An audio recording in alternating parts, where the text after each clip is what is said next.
It's a privilege to welcome our keynote speaker who is acknowledged the world over for her sterling work in championship, the cause of health equity. She will share her insights into the top growth opportunities in women's health 2030. Ladies and gentlemen, please welcome Reenita Das, healthcare evangelist, strategist, and voted top 100 in healthcare and femtech, and the first woman partner and senior vice president healthcare and life sciences Frost and Sullivan. A huge round of applause, ladies and gentlemen, for Dr. Reenita Das.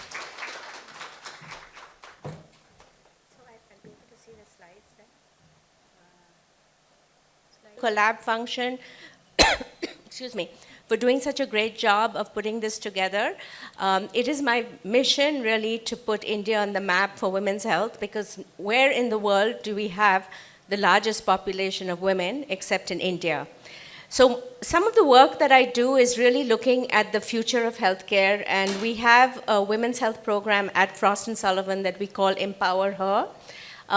There are a series of think tanks that we run every month. It's completely complimentary, so please feel free to get onto our site if you need information and attend those. Next month, we're running a think tank on AI in women's health for the first time, and we're going to be talking about how the use of AI can actually be beneficial to women. Women's health is something that I've been working on for more than 20 years, and there is various terminologies that we've used for women's health. Ida Tin talked about femtech, then we went into talking about health, fem health, then we talked about fem care. So there's a lot of terminology that we are using. But the question that I ask myself every day is, are we really making progress? We are creating all of these words, we're creating all of these distinctions and places, but are we really creating the impact that we need to, considering we are 4.3 billion women in this world? I believe, and this is my own opinion, that women's health is not women's health, it's really population health.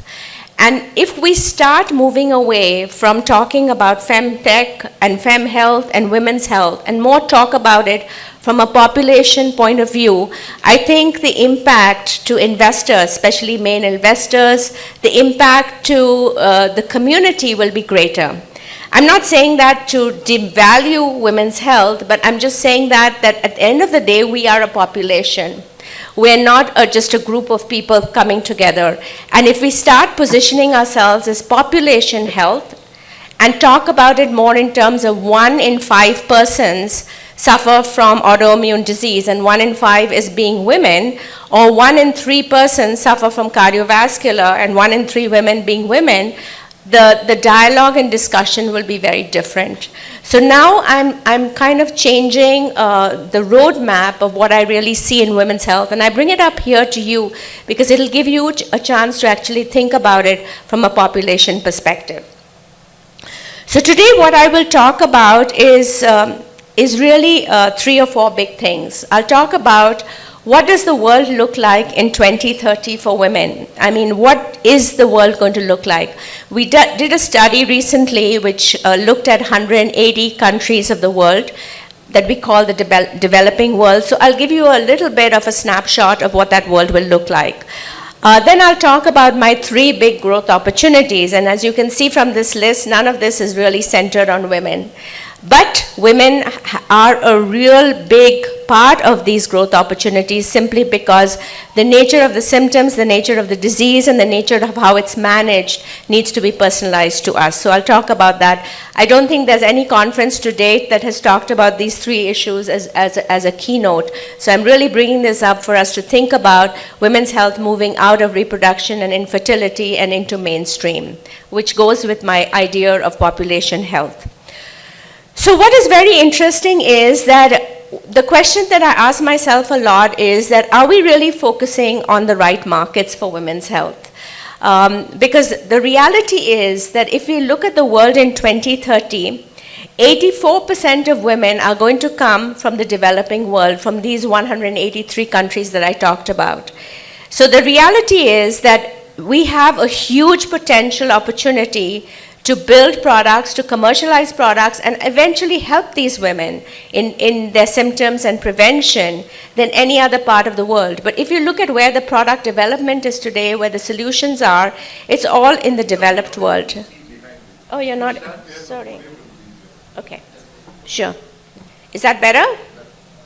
Okay, so only about 16% of women are coming out of the developed world, out of Western countries, but 80% of products are being focused on them.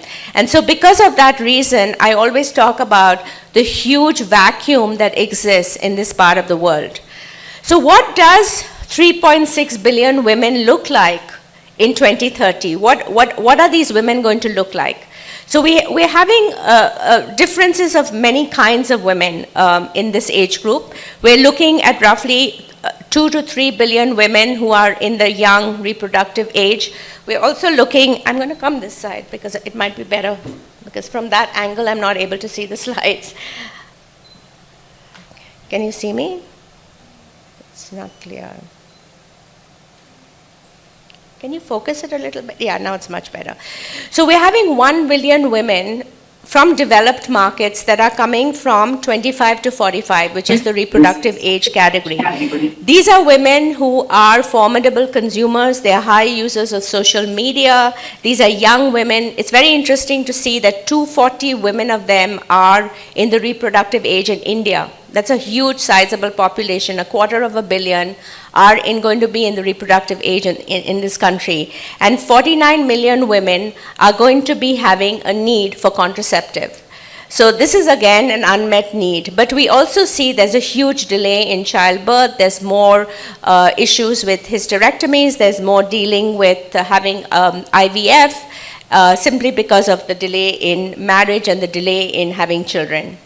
Then we have the women between 45 and 65, and that age group is really 750 million in this country. I know you were talking about this earlier, Swati, about what is the size of the women population in the developed world. It's 750 million overall. So it's a pretty large number if you actually think about it in terms of population health. A lot of these women, I believe the next big epidemic for women's health is going to be cervical cancer. And our research is showing that 500,000 women will actually die from cervical cancer from this part of the world. So we really need to increase screening from this part of the world. And also I think there's a huge need for building up more scanning and more prevention early on so that it doesn't get into stage 4 diseases. And then, of course, we're talking about the elderly population. It's still a small number, but it's a very high number. 1 in 4 are expected to have dementia of this number. Dementia is completely preventable if we work on it. We have a panel today that is going to open with that area, which I think is very, very important. And I think these are higher numbers for women. 60% of women have more dementia and Alzheimer's compared to men, although all the research and clinical studies have been done for men. So let's talk about the first growth opportunity, cardiovascular disease in women.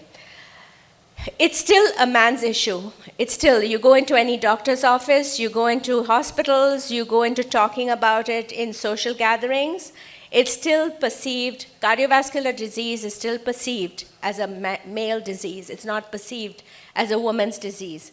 We are looking at 1 in 9 women that are going to suffer from CVD by 2030. And yet, we hardly have any resources to actually understand the symptoms for CVD. In India itself, we're looking at 1 in 6. So the number in India is much higher compared to the rest of the world in terms of deaths coming from cardiovascular disease. Obviously, high blood pressure, most people by the time they're 60 years old are on medication for high blood pressure. Also, the other thing to note is that we're noticing more and more that CVD is not a 50, 60 plus disease. There's lots of women in their 30s and 40s who are suffering from CVD, and a lot of this can be tailed back to pregnancy. So what we really need to start thinking about is looking at women as they enter into their reproductive cycles and starting to collect data from these women at that point of time to be able to predict the impact of CVD on them. And there are clinical studies that we have started, very small ones, with women who are pregnant and studying their blood pressure, their diabetes, and their numbers. And we're going to do a longitudinal study to look at what is the impact going to be 20 years hence when they enter into their 50s and 60s. And I can tell you, overall, I think there's definitely a kind of correlation between these two areas. So if you actually look at it, how much is spent globally on cardiovascular research? In the world, we did a comparison. We're looking at $4 for every man in this room that we're spending in the world, that we're spending on cardiovascular research. And for women, it's 17 cents. So that itself is enough to tell you that there's a huge discrepancy. So we have $2 billion that is spent on CVD research, $240 million only towards women. And our symptoms are very different to other parts of the world, so we really have to rethink the whole clinical trial space for CVD. So what my suggestion is that we really need to look at a gender-specific approach and a population health-based approach towards looking at cardiovascular disease. So some of the 4 or 5 areas that I think that are important for us to look at is we need a much more stronger primary care system, because primary care system is the first system that a person goes to when they're not feeling well or they have headaches or whatever. And I think we need to have better screening and a better system at that time to track women when they come into the primary system for CVD, and some continuation for that if they have symptoms that are diagnosed. We also need to build, as I said, the whole pregnancy care relationship to CVD and diabetes system. We need to start longitudinal studies. There's only one right now that has started in the world. So it's quite sad, but we need to have many more studies and a lot of potential for India to start these studies now. There's a lot of new work that's going on in terms of 3D printing of drugs and structures and live cells that can actually be much more attuned to a woman's body and her hormones and makeup. That could be designed for women. We need to start looking at that area and obviously look at vaccines, which are women-specific vaccines, not generic vaccines. So these are some of the areas that I have been looking at in terms of prevention. We also need to raise awareness. We need to raise awareness that CVD is not a man's disease. It's very much a woman's disease, and we need to start talking about it in government meetings, with private and public sector, with other organizations, and obviously, most importantly, in the media. The second big growth opportunity that I talk about is obesity. And the reason I bring up obesity is because in my view, the way I define obesity is that it is, first of all, it's a chronic condition. It's also a progressive condition. It's a relapsing condition. We don't see obesity as a relapsing condition. It is one. It is also treatable. It is multifactorial, and it's a neurobehavioral disease. Now, I don't know if you've ever heard this definition before, but I've done a lot of work in this area in the last 5 years to try to understand this disease. And I think this is the most comprehensive definition that we came up with that covers some of this. And we never think about treating obesity as a disease. And I think this is something that we really need to start looking at and doing. If you look at a woman's body, from head to toe, you can look at the number of areas that are impacted purely from obesity. I mean, look at the number of cancers, liver disease, lung disease, sleep apnea, of course, heart disease, pancreatitis, a lot of infertility, arthritis, a lot of, if you look at this, it's probably $7-8 trillion in burden of cost if we take care of this right now. I also believe that obesity needs to be looked at in a cultural context, because we can't treat a one-size-all. What looks at obesity in the US and the cultural looks of what a woman should be and what a woman looks like in Africa is very different. So we have to treat obesity in the cultural context. We also have to look at it as a trauma-informed approach to care, because it is neurophysical, and we have to think about it from that perspective. So we're looking at a number of 1.25 billion women in the world that will be obese by 2030. It's a pretty large number compared to 7 billion people in the world. So it's 1 in 7 among women who are going to be obese. If you take men into it, it'll obviously be much higher. So I think when we start looking at obesity, we have to start looking at it in terms of rethinking our healthcare models. Our healthcare model so far has been focused on sick care. Obesity is not part of that system. We have to start looking at these new age diseases and bring it into the system. So obviously there's a lot of opportunities in this area. There's a lot of pharmaceutical companies that are building drugs for this.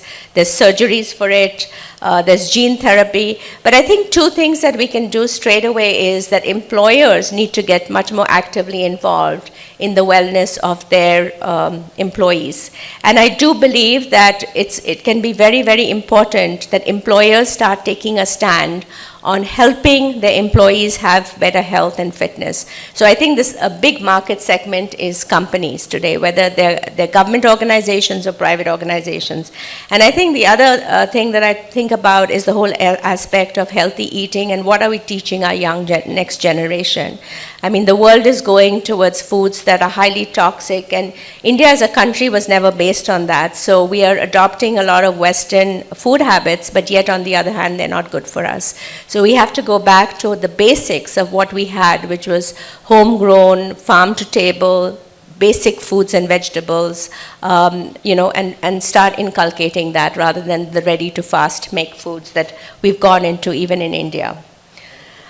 These are some of the productivity losses, the 3 biggest countries. You can see India is in one of them, and that's why I think employers need to be really involved in obesity care for this.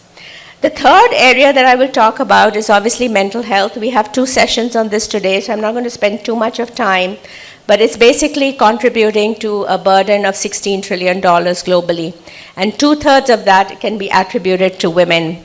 I do believe that women have different mental health issues compared to men, and that's why we need segregation. I think it affects women's mental health, is affected by hormones, it's affected by postpartum depression, it's affected by hysterectomy. There's a lot of women who are suffering from food addiction today in the world. In fact, we've noticed, we did a study looking at food addiction for men and women, and we found that 80% of addiction is from women. There are also a lot of women that are now suffering from addiction as a total addiction, whether it's alcohol, drugs, other forms of addiction, and we don't really think about addiction as a woman's disease. So we really have to break these taboos about addiction and make it mainstream. The other thing to think about is the whole hormonal impact, and we need more studies looking at the impact of hormones on mental health and what that does, and how do we personalize that and make it better for women. And obviously the 4 countries in the world that is expected to have high levels of mental health are US, China, India, and also some of the Middle Eastern countries. So we need to bring mental health discussions into mainstream. I believe employers are also a very important part of mental health. And we need to start creating community-based programs around mental health. There's a lot of new products now in the market. There's a lot of scope for neuromodulation therapies that can be had, new generation of treatments. Virtual reality has been doing extremely well in some trials. And obviously just greater awareness towards mental health and creating some level of support structures. And I know COVID created a lot of that, and we just need to take that forward even more. So what are some of the key success factors today as we move forward that we need to think about for women's health? I think the first thing we need to look at is that it's all about holistic health. It's not about one disease versus another disease, and we need to create more a platform-based strategy where we bring in products, solutions, and companies that play with each other and provide that to consumers and make it accessible to all levels of society. So I do believe that we need to create industry ecosystems. It's no longer going to be about one company changing the world. Those days are over. I think the second is, as I talked about employers, I've really started focusing on this market a lot. It's really important for them to start playing an aggressive role in health and wellness for the employees.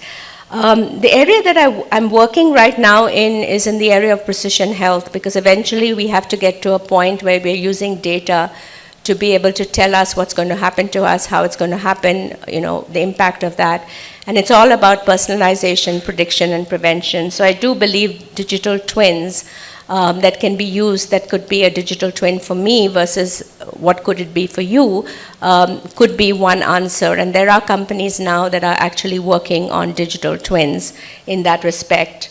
Obviously, more representation of women in research and development. We need many more clinical trials for women, women-specific clinical trials. And it was very interesting because I was having a conversation recently in the US, and we were talking about actually clinical trials for cardiovascular disease. And what I learned from the discussion was that the way clinical trials are designed are usually designed for men.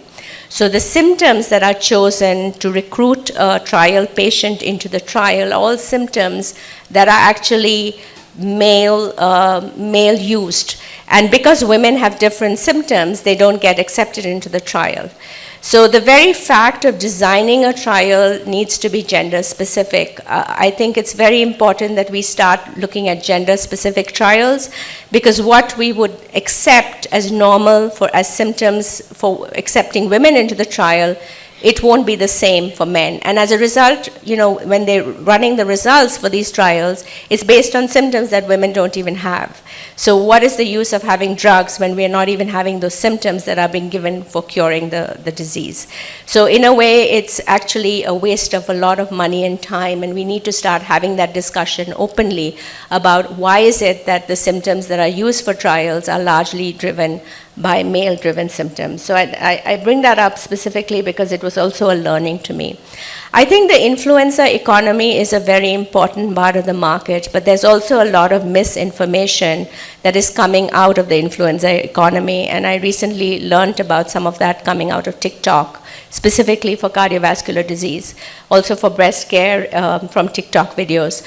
So we also have to be kind of cognizant about the misinformation that are guiding thousands and thousands of young girls who are on TikTok every day regarding their health, and how do we combat that? And that is a big challenge, I believe, in the future, that is going to have an impact on young women as they go into their mid-30s and 40s, because they're highly impacted by TikTok. So we really have to look at solutions around that. And I think the healthcare community, doctors, we never talk about marketing for doctors because doctors feel they don't need to market, but I do believe education, institutions, doctors, hospitals, healthcare providers need to start marketing the right information so that that reaches these communities. We never think of marketing to the 20-year-old woman. We never think of marketing to a 30-year-old woman, right? As a healthcare community. I think that's a learning that we really have to start thinking about and get onto mainstream in doing that. Because the noise that you have from that's coming out of misinformation is very large right now. And that's what people are listening to. And I think the last thing that is what I started with, that the growth and opportunity is in emerging markets. We really need to be focusing in that side of the world, and I think that's where the future will be. So I'm really excited to be here with this team of people. I'm here for the rest of the day, so if you want to brainstorm, discuss ideas and solutions, this is my contact information. I'm right now based out of Dubai. I'm doing a lot of work in helping women in that part of the world. It's a completely different scenario to what we see here in India, but I'm really excited that we're having this meet and a chance to openly discuss these topics. So thank you so much.